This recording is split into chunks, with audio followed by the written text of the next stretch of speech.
Stephen, welcome back to Scotland again. It's great to have you back at the Asia Scotland Institute. And yes. I remember last time you were here, we were talking about your book before, When the Money Runs Out. Yes. Which was very interesting. And the title of your book that you wrote a couple of years ago, The Grave New World, is wonderful and very appropriate at the moment in this sort of anti-globalization, post-Davos world. And I wonder if you could just give me a flavour of the themes in the book that you're going to be chatting about when we move through to the talk you're going to give. Yes. So economists tend not to deal in history. Right. But history matters enormously, and globalization sometimes advances at an extremely rapid pace. Mm-hmm. On other occasions it goes into reverse, and the reversals can be quite painful, and they're often associated with the return of, if you like, the nation state, or the return of isolationism or protectionism. And the reason for writing the book was that I sensed that we were moving back towards that kind of environment. Yeah. And indeed, I think the evidence since the book first came out is very much along those lines, which makes the world a slightly different place from the one that I grew up in, basically. Right. In the book, you sort of indicate that with Macron's election, it's the beginning of so the end of the beginning of the end. But he, of course, said so famously in front of Donald Trump that he couldn't tolerate nationalism. What people should be motivated by was patriotism. Yes. This move towards nationalism, is that a trend that you see continuing? Well, I think that politics has shifted. So politics used to be a story about left versus right, simply. Yeah. And now politics has become much more about globalists versus isolationists. Yeah. So if you think about the presidential election in the US, obviously people think of Trump as being an isolationist and Hillary being a globalist. But what's, I think, striking about the campaign was that Bernie Sanders, who gave Hillary Clinton a run for her money, was also an isolationist, but an isolationist of the left rather than an isolationist of the right. You look at British politics at the moment, you think about Jeremy Corbyn as leader of the Labour Party. Labour Party supporters themselves mostly are Remainers, as I think we can tell, but Jeremy Corbyn appears to have been more supportive of Brexit, so he's someone on the left who is more of an isolationist rather than someone who's a globalist.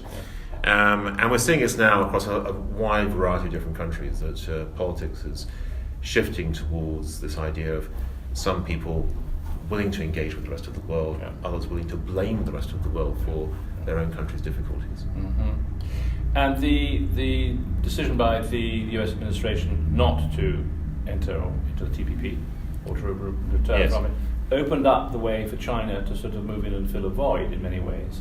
Yes. You write in your book about China. Yes. There's been a little bit of a fluster of Davos about China slowing down, but it's still over 6% growth, which is pretty remarkable by Western standards.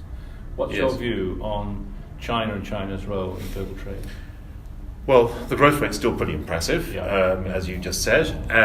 The growth rate's nothing like as strong as it used to be, but of course we're talking about a much bigger base, so the actual additions to GDP are still pretty substantial. Mm-hmm. I think this is partly an issue about institutions. Yes. So the whole post-war story was the creation of US-led institutions in many cases, which set the rules of the international game. Like the World Bank, IMF, NATO, all these things are relevant. Today, as the US has lost its enthusiasm for the creation and sustenance of these kinds of institutions, China's basically saying, well, we can create our own for the 21st century. So the Regional Comprehensive Economic Partnership, or the Shanghai Cooperation Organization, or the Asian Infrastructure Investment Bank, these are all good examples of where China is creating institutions that don't just work for China itself, but also trying to reach out to countries elsewhere in the world and say, you can be part of our China-led story. Mm-hmm. And the scenario that some people were talking about, I suppose most notably Patrick Minford and others, about how Britannia would emerge victorious, able to negotiate deals with anybody, sort of return almost to 19th century mercantilism, doesn't look to me as if it's going very smoothly. As we sit here, of course, right now, today, there is this debate going on, or debates going on in Parliament. Yes, so mercantilism of the 19th century, of course, was also the gunboats of the 19th century. It's difficult to separate the two out. And people who are supporters of free trade sometimes forget there was something else, a more coercive part of the story that was important. But I think there's another big problem today, frankly, is this, that the relationship between the US and China has soured. If we're a country leaving the EU, wanting to negotiate with countries elsewhere in the world, it may just be possible to do a trade deal with the US, but it may be that the US will say, by all means do a trade deal with us, but if you do that, you will not be able to do a trade deal with China. And the Chinese might say exactly the same thing. So the problem, I think, is that with the sort of split between the great powers now beginning to become clearer in some ways, it becomes more difficult for the UK to freely negotiate trade deals with both of these countries and also their potential satellites in the future. This is an argument, and it appears in your book, The Grave New World, for possibly remaining in a very, very large trading bloc with a mandate to try to remain in reform, because the European Union clearly needs reforming.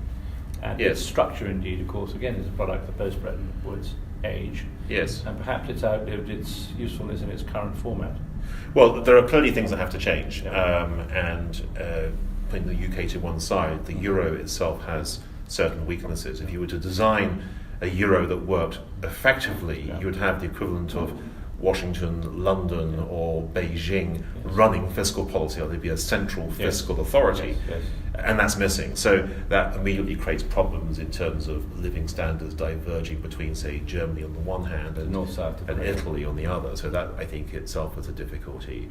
I think also Europe hasn't quite worked out its own role in the world. It's tended to sort of grab the coattails of the Americans in the past, but finding it more difficult to think about that in the future. But also Europe lies in this very strange position whereby its traditional economic relationship has been with the US. But in the future, you sort of sense that there are these kind of calls from the East. The attractiveness of getting engaged with China is that much greater. But of course, that puts Europe in this weird pivotal position of trying to work out whether it stays with its US relationship for the liberal democratic reasons, or whether it looks at the economic opportunities in China, even though the political system is fundamentally different. And you were saying you've come back recently from the Middle East. If you want to look south to the Middle East, North Africa and Africa itself, the big play in the second half of this century may well be Africa, I guess, as some people say. Do you have a view on that? Yes, so there's a big numbers story here, frankly, which is demographics. Huge increases in population numbers. We've seen boomers coming through in other countries around the world.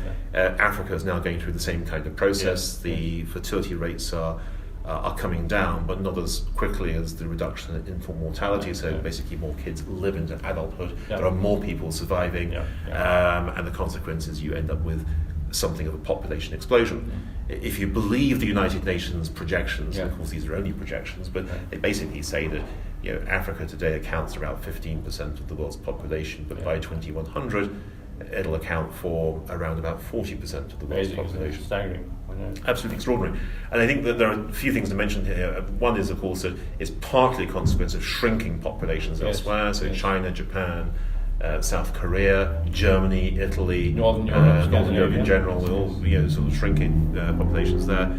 But equally, of course, it raises questions about Africa's own development, because if it turns out that Africa does not develop particularly quickly, but there's a huge increase in population, then we'll have a 21st century globalization challenge, which is basically the movement of people.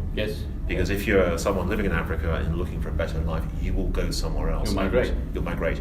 And in fact, the history of, for example, movements to the New World, to the Americas in the 19th century, was partly associated with this process of migration. Driven by economic necessity. And sometimes it's an opportunity because people in the US were prepared to pay top dollar for skilled workers from, say, Britain or from Germany. But at the same time, you had, for example, the impact of the Irish potato famine in the 1840s, huge numbers of desperate people going to the States. And later in the 19th century, people from Southern Europe and from Eastern Europe who also made the same journey. A complex patchwork of facts, and you're going to be asked, I know, a lot of questions by people who are intrigued about what it is that the world they're going to be living in. And they all want to know about the great book, which I hope that they will buy. So thanks so much for coming. Thank you. Great to see you again. Thank you.